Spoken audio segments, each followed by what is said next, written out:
I don't want this one. I want that one. I screamed and pointed to the red dress that the other girl in the store tried on and was twirling in front of the mirror.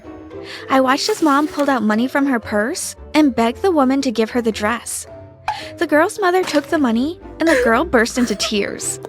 Mom collected the dress from the girl and I smiled as we walked towards the cashier. Hi, my name is Chloe. If you have not liked this video or subscribed to our channel, go ahead and do that now. Smash that notification bell so that you will get notified when more of our amazing stories are posted. My life has always been easy, and I always got what I wanted. I went to the best schools, wore the best clothes, and had the cutest boyfriends. What more could a girl ask for? I realized that I could get anything from my parents if I made a big enough fuss about it, even if it made other people uncomfortable. Every birthday party I had since I was 5 was bigger and better than the last one. From hot air balloon rides to renting out entire amusement parks for me and my friends. I never asked where my parents worked or where they got the money because frankly, I really didn't care as long as I got what I wanted. I was going to be 16 in a couple of weeks, and I wanted this birthday party to be the best that I ever had. This year, I told my parents that I wanted Bangtan Boy Scouts to sing at my party. They were the hottest and cutest boy band around. I couldn't wait to see the looks of envy that my friends would have when they walked up on stage. One night, while watching Bangtan Boy Scouts music videos, I fell asleep on the sofa. I woke up to the sound of Dad speaking to someone on the phone. I was about to get up when I heard him tell the person on the other end he did everything I was asked to, and it's time to get my son back. Shortly after that, Dad hung up the phone and walked out of the room. I sat up slowly and wondered what son he was talking about. The next afternoon, I told Dad that I overheard his conversation and I demanded to know what son he was talking about and if I really had a brother. Dad looked at me and walked out of the room. I was shocked. Dad had never done this before. Highly annoyed, I walked around the house asking the servants if they knew anything about my parents having a son before or after I was born. The cook was the only servant who looked nervous. Martha, tell me what you know. I pointed my finger in her face and snarled. I don't know anything, ma'am. You don't know anything. I walked over to the kitchen cupboards and began to remove the dishes and smash them on the kitchen wall. Do you know anything now? What is going on here? Mom looked around the kitchen, then at me, and at Martha, who was on the verge of tears. Martha, it's okay. I am truly sorry about this. Mom rubbed her shoulders. How about we get you out of here for the day, and I'll see you tomorrow, okay? Martha nodded and walked out of the kitchen. Mom, what are you and Dad hiding? Do I have a brother? Tell me the truth. I heard Dad talking on the phone, asking about his son. You must have heard wrong. You don't have a brother. Mom walked to the cupboard and grabbed the scoop and broom. And now, if you'll excuse me, I have a mess to clean. I stormed out of the kitchen. I wasn't about to share anything I had with anybody. Why should I? I am accustomed to this lifestyle, and why should it change? I knew my parents were hiding something from me, and I needed to get to the bottom of it. I grabbed one of the maids who recently started working at the house. You're coming with me. I dragged her to the attic. I figured that the attic was the only place my parents would hide something from me because I never went there. I never had a reason to till now. You're going to look through every box until you find me something to do with this mysterious son that my parents have. Before the maid began searching, I made her bring up one of my chairs from my room and a few magazines so that I could read. Luckily, the attic had AC. After about an hour, the maid walked up to me with a small wooden box in her hand. I snatched the box and tried to open it, but it had a small lock on it. Go and find something to open this with before I get you fired. The maid ran downstairs and returned with a hammer. I gave her the box and I watched as she smashed the lock and the lid of the wooden box snapped open. Inside were pictures. The maid handed me the pictures, and there he was, the mysterious son. I recognized my parents, and with them was a little boy around the age of 3 in every picture. The name on the back of the picture was Cooper. Looking through the pictures, it just dawned on me that I don't have any pictures with my parents. My parents never hugged me or smiled at me the way they were doing with him. I marched downstairs to confront my parents once and for all, and this time I had proof. They couldn't deny anything. I found them sitting in the living room watching television. I threw the pictures at them. "Who is this? Who is this boy in this picture with you?" A flash of panic ran across Mom's face, but Dad's eyes were still glued to the television. I threw the wooden box at the television and cracked the screen. I demand an explanation. Just as Mom was about to open her mouth to talk, Dad spoke up. Everything will be revealed at your 16th birthday party. No matter how I screamed or whined or tantrumed, my parents refused to tell me what I wanted to know, and eventually left me in the room alone. On the morning of my 16th birthday, Mom told me the great news that Bangtan Boy Scouts were going to be at my party. I messaged all my friends and told them. They were oozing with envy, and I enjoyed every moment of it. I got at least 50 gifts, and then the rest of the day, I went to the hairdresser, spa, and nail tech to prepare for my big night. Everything had to be perfect. By the time I got to the party, it was in full swing. I invited everyone from school.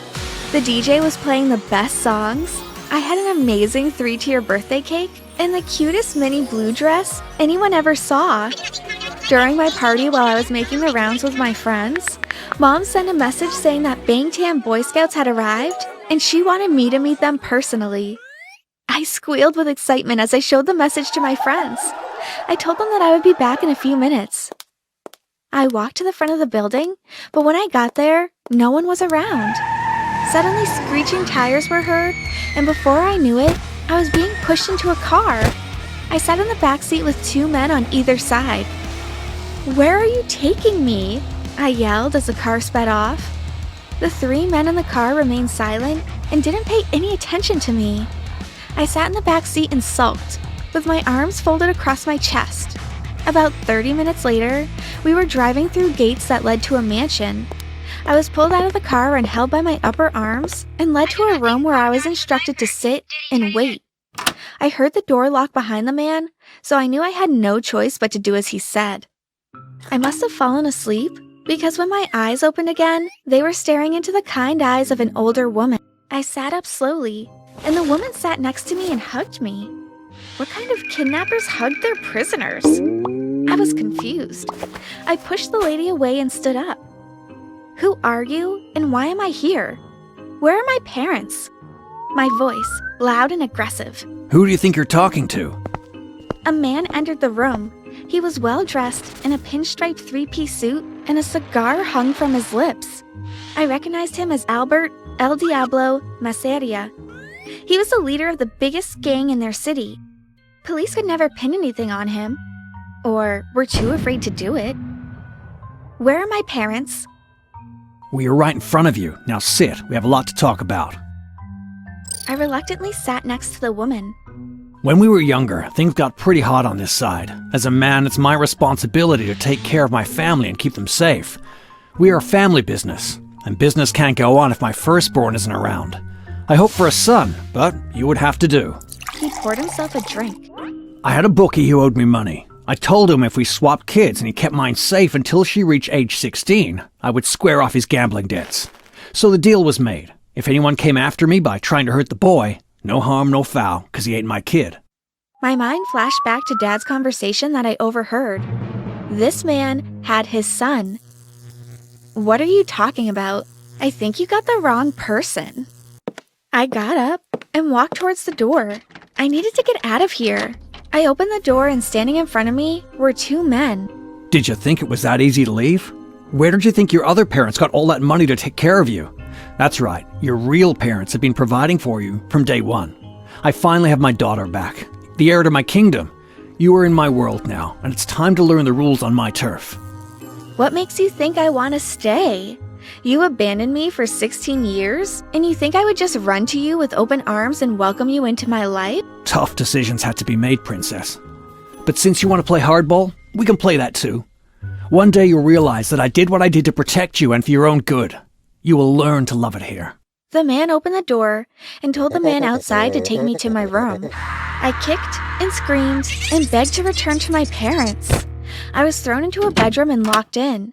I pounded the door until my hands were sore before curling up into a ball and crying. The next few days I spent in the room. The room was equipped with everything that I needed, and the door was only open so that I could get meals. I decided that my only alternative was to agree to this lifestyle that my real father wanted me to live. I asked to speak with him, and we agreed. He said that he was happy that I finally came around. I don't think that he truly trusted me, because even though I was allowed to leave my room and walk the grounds, I had 2 bodyguards with me all the time. One time, while heading to my father's office, I spotted a boy about my age coming out. He didn't say anything, but walked past quickly. Was that Cooper? Yes, it was. I thought he left already.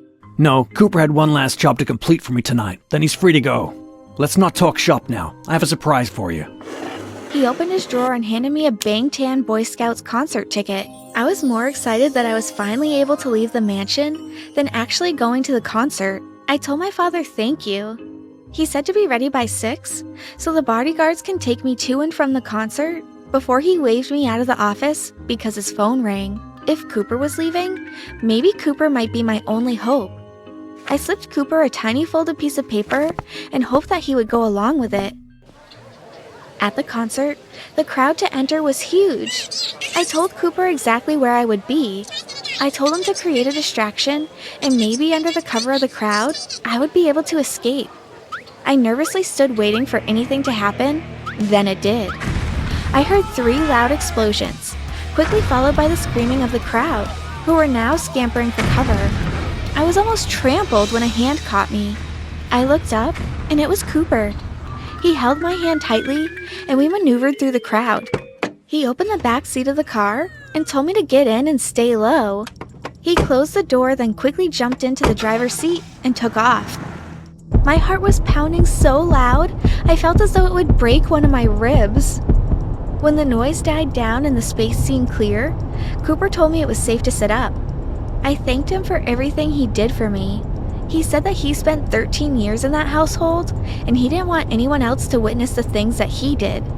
We drove to a pier, and we ditched the car. He carried us to a yacht where his parents were waiting. What is she doing here? Mom asked. Listen, I don't have time to explain. Let's go! Mom and Dad had their own private island. They had been planning their escape since Cooper was taken. They allowed me to stay with them because I didn't have anywhere else to go, but not as a daughter. I was staying as a servant. Mom and Dad made my life a living hell. Maybe I deserved it, but that didn't mean I was going to accept it. In my real father's world, I was heir, which meant I had power. I needed to get word to my father that Cooper kidnapped me and made me his slave. Then watch the tables turn in my favor once more.